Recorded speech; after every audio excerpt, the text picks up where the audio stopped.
things he said in there, which is absolutely false, is that they pay more than the UFC, which is absolutely, positively not true.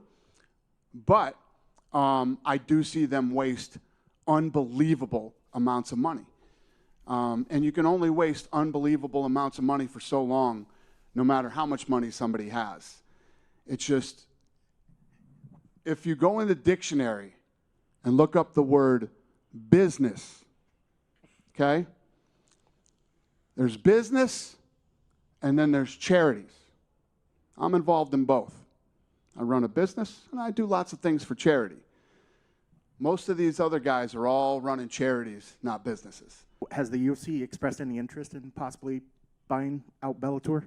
Why on God's green fucking earth would anybody buy Bellator? So when we were just talking about business and making the right moves and making right decisions, there's been lots of bad ones. Bellator would be one of the fucking biggest. There was a price point of $500 million for Bellator. Bellator's $500 million? Awesome. Sounds like a steal. Buy that thing quick before who else does. Now, if the PFL really wants to make a big splash, who they should be targeting instead of Nate Diaz, Dylan Dennis. And you get Jake Paul to fight Dylan Dennis if you can't get Logan. Now, before we get started on the PFL deal video and Dana trashing the PFL, I'm going to show you an interview that I just got done. It's a shocking interview with Ben Askren. And we get to see what level of CTE that Jake Paul, a PFL fighter, imposed on his brain. And I got this interview because there's a Jake Paul Media Star contest and there's $10,000 to the winner. I'm going to ask you guys to vote for me at a certain point once the voting opens. But first, you're going to watch this interview and tell me what you think. There's a surprise at the end. Watch it the whole way through. Ben, what was the big takeaway from your Jake Paul fight? I can take a big shot. What? I can take a big shot.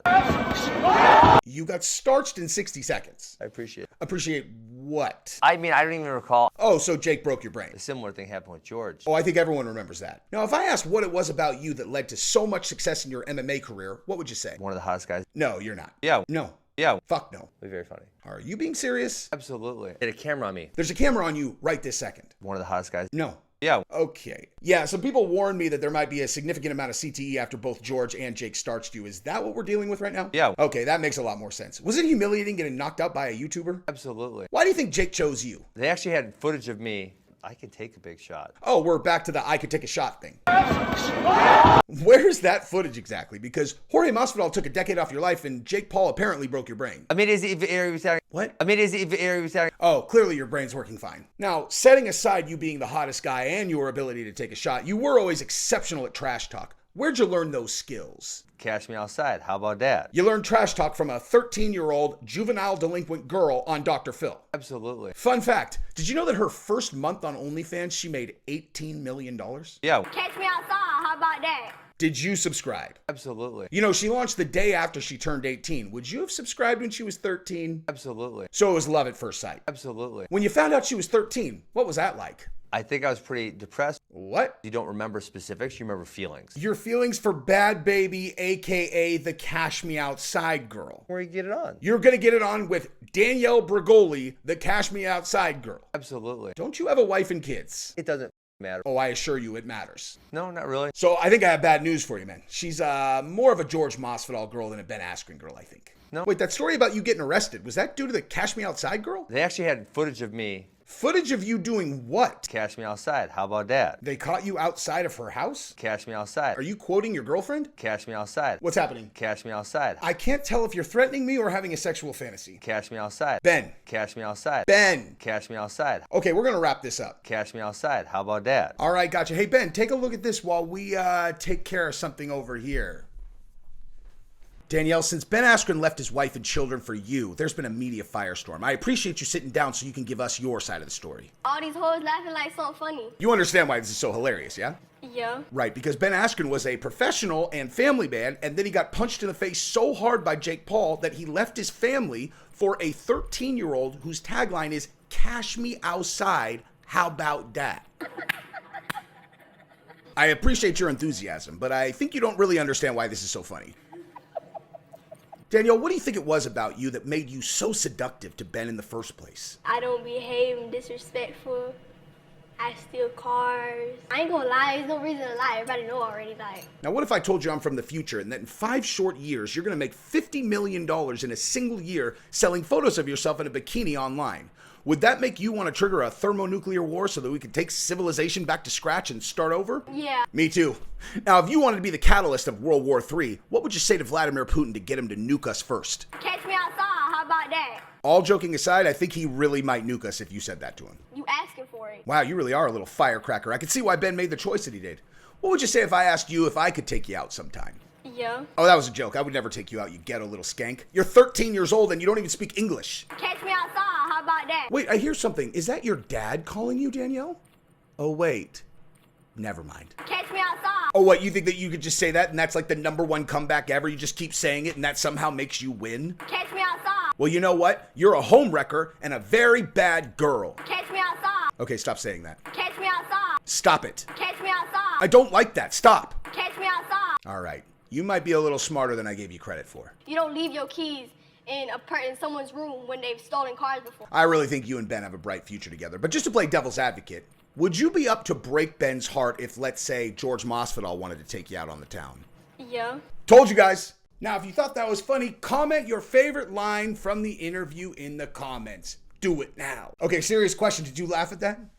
If you didn't, then we do not have the same sense of humor. That doesn't mean you have to like me more, like me less, whatever. But that's objectively funny, all right? Whenever I do these, I actually can't tell if they're funny. Like, I think they're funny, but then I watch them, I'm like, I don't know. So I send them to a handful of people whose opinions I trust implicitly. And they tell me whether or not it's funny. And all of them said that was my best one. I don't see how it's better. How anything could ever be better than the one I did with Nina, but nonetheless. So, for the Jake Paul contest, I'm going to ask you guys to go vote for this video once the voting is open, which should be in the next couple days, and I will keep you guys posted on that, and I would appreciate it immensely if you guys would do that. Go ahead and subscribe to the channel if you haven't yet. 30%, all right? So, 7 out of 10 people who watch my content have said, oh, okay, Jesse has made a deal here. He's like, hey, if you're going to watch my content, please just click subscribe, and 7 out of 10 people have done that.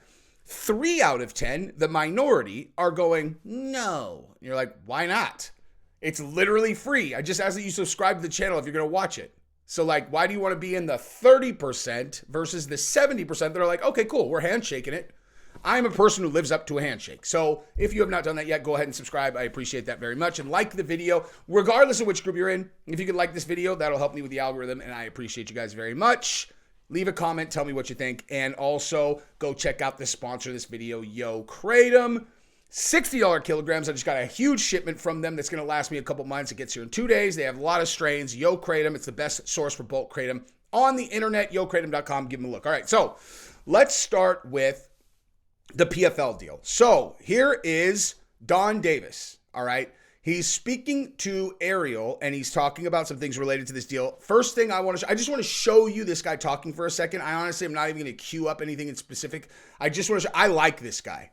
You could tell this is a very, very sharp dude. I've always heard that the PFL owners have a long history of successful business, mergers and acquisitions, etc. I know they come from a background of investment banking, if I'm not mistaken, but either way, this is a likable guy who is easy to get behind, and I want to show you him talking just for a second, then I'm going to speak about the deal, and then I'm going to speak about him, and then I'm going to speak about what they said, because they said they're on equal ground to the UFC, which is ludicrous, but let's just watch what he says here. Never losing our top fighters, never lost one, but we weren't getting there fast enough. And so I called them to say that was the big once-in-a-company move, that overnight we could have a roster and quality on par and on stature with UFC. So how can we get that done? All right. So I just wanted to show you that super quick. Obviously, if you want, oh, by the way, the outfit that put a copyright claim on one of my videos where I actually, you know which one it was? It was the one where I watched the whole interview between Ariel and Chael, and they got in the argument, and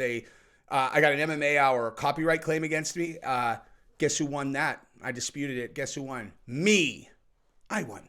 Because that is what fair use is. Because I was commenting on it the whole time. But nonetheless, I'm not gloating. I'm just saying that is exactly what happened. Anyway, so I wanted to show you guys that because he's clearly a very sharp guy. He is clearly very likable, and he's also very smart. But let's just dissect what he actually said. He said that now, in one fell swoop, they have put a roster together that is now on par and on equal ground to the UFC. Not true. And I'll tell you how listen. A, he knows that. B, you know that. C, I know that. And D, I can quantify how we know that. And that this is not a video meant to shit on PFL, to shit on Don Davis, or to shit on Bellator or anything like that. I'm very happy that this deal went through for many reasons. Number one, there only being one powerful organization is not good for the sport. It's not good for the sport. If you only have 400 people who are making meaningful, even like livable money in the MMA space, that is going to decrease the number of people who dedicate their lives to combat sports and lead to, the sport overall. You want other places for people to aspire to. So obviously, all of Bellator disappearing, which is exactly what was going to happen if this deal didn't get through, is bad. It's bad across the board. So them doing this is good. I'm not trying to shit on them. But them saying that they are on par with UFC is ludicrous, and here is how I can define that. What defines how strong a company's roster is, okay? This is not a trick question, all right? What determines how strong an organization's roster is, okay? Now, I bet a lot of you are going to say how good the fighters are. How good are the fighters? That would be a common sense answer, right? It's wrong. That's not correct. That is not correct, okay? The answer is the amount of interest that the paying public has in the fighters that are on said roster, okay? Now, the reason that them being good is important is because that drives interest. That drives people to want to pay for events. So them being good is important, but not because they're good. It's because it leads to interest, okay? So if you are going to compare the two rosters and actually try to put some quantifiable data behind a statement like we are on par with the UFC, what I would suggest doing, and what I am going to do to demonstrate the false nature of that claim at this point, is I would say take your top 30 fighters in terms of Instagram followers, add them up and compare, okay? So you have Conor McGregor and Jake Paul. I don't know what their followers are. We'll be very generous to the PFL. We'll consider that a wash because Jake Paul might have more followers, but in terms of selling pay-per-views, that's not a competition at this point. Conor will definitely sell more pay-per-views. Jake Paul probably fight more. But whatever. Neither of them has fought in the last couple years in MMA, so whatever, right? So it's a wash. Now, the next 29. What do we got? Okay, you got Francis Ngannou, couple million, right? And then you got who? Who do you got at PFL? And then, or Bellator. PFL or Bellator. And do we even need to go through the numbers? We don't, right? Think of the number of UFC followers combined on those top 30. You're talking a double-digit multiple is how much more robust the UFC roster is as it relates to interest in the fighters. So that's not where they are yet. However, this is a great move for them, as we found out that PFL did not pay $1 for this acquisition. Not $1 in cash. Wait, how is that possible? It's a stock deal, okay? It's a stock deal. PFL gave common stock shares to the Bellator ownership, which I believe is Paramount Showtime, which means that Paramount Showtime was going out of business. That's why you do deals like that, okay? They're like, all right, well, we're going to fail anyway, so better to give ourselves a possibility of making money on this by giving ourselves to this company in exchange for a small amount of ownership in the new company. And that way, when the new company succeeds, this will become ownership that we can make liquid, turn into cash. So they didn't have to outlay any cash to acquire the entire roster at Bellator, all right? So the deal is gold for the PFL. In terms of their roster now compared to Bellator, that is not comparable either. Their roster just got 100 times better at PFL. Now, I realize I'm talking about quantifiable data, and I just said double-digit, multiple, and then I just said 100 times as if that's a real. So over here, I'm actually saying, for real, a double-digit multiple. Over here, I just said 100 times as a hyperbolic, nonsensical number, just so we're being clear. But they are way better now. How do you measure that? Simple. They are doing a pay-per-view this weekend, and I want to show you what that looks like. All right. So on the pay-per-view, they're charging $49.99 for. This is the card. Derek Brunson's on it. Ray Cooper. Okay, cool. Aspen Ladd, Kayla Harrison. Okay, cool. All right, so let's click on the main card. Oh, you can't. I can't click on this. They are not listing the main card. Why is that? Why do you guys think that is? That's an oversight? Of course it's not an oversight. They're doing it on purpose because they know that if people can see the whole card, it's more likely to make people not buy the card than to buy the card. Would be my guess. That would be my guess, right? And that's fine, but here's the deal. The reason why there are so many more followers for all of the people in the UFC is not because there were stars that the UFC then signed. It's because the UFC's machine creates stars. The UFC is the vehicle to where they become stars. If you want to be on par with the UFC, you need to be able to create a machine which then subsequently can create stars yourself.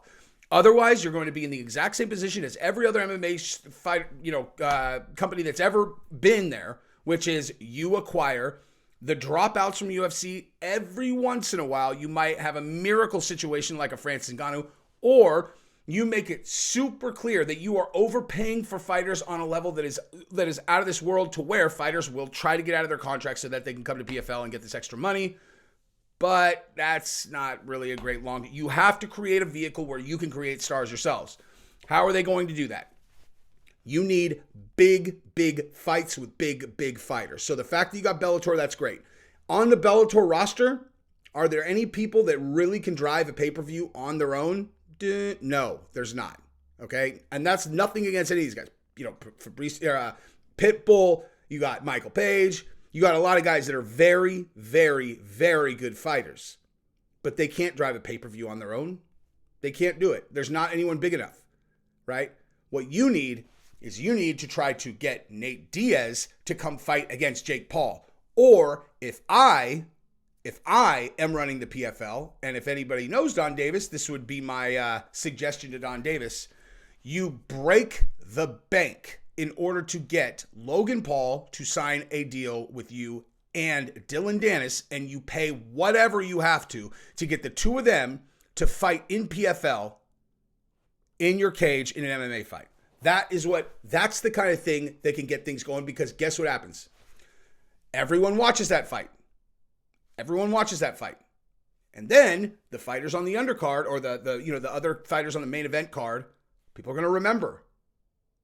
Who are your most visible fighters, or the people who have the most potential on the microphone, and you put them there, people recognize them, and then all of a sudden people are more likely to buy the next one. Then you take those same fighters and you put them on the undercard for whenever Francis fights, as an example, Deontay Wilder, if you can get that done, or whenever Jake Paul fights in his debut. This is how you do it. You have to have multiple events that are going to drive tons and tons of eyeballs. Even if people don't buy it, even if they steal it, that's still a win at this point.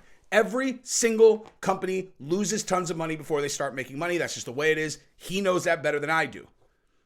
So if they want to actually get on equal footing with Dana and the UFC, that's what they need to do.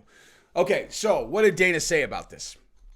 So Dana said, why would a company that's losing money acquire another company that's losing money? How does that make any sense? Okay, so Dana is saying that not because he thinks that's true. He's saying it because he doesn't want them to do the deal, and it sounds like, they are their number two, they are a competitor to UFC. They're not like, they're not unequal. They are a competitor. Why would Dana say anything that he thinks is going to help them? You know what I mean? So like, the way you can spin this for it to be not a good thing is to say they're both losing money. Why would you acquire that company? Dana knows exactly why you would acquire that company. He knows exactly why you would acquire that company. You acquire the company because then you now have more talent. You now have more notable people. And especially if you're not even paying any money for it, you're just you're paying stock. You're providing them shares in the company. You don't even have to outlay any cash. Of course you do that deal if you're PFL, obviously. And so what Dana says publicly versus what is true behind the scenes are not the same thing. He speaks strategically. He's talking strategically, right? So he's going to say, oh, it's a stupid deal. He knows that's not true. Of course he knows that's not true. Same thing as if you asked him publicly, do you think Francis made the right decision leaving UFC? Dana's going to say, I don't care.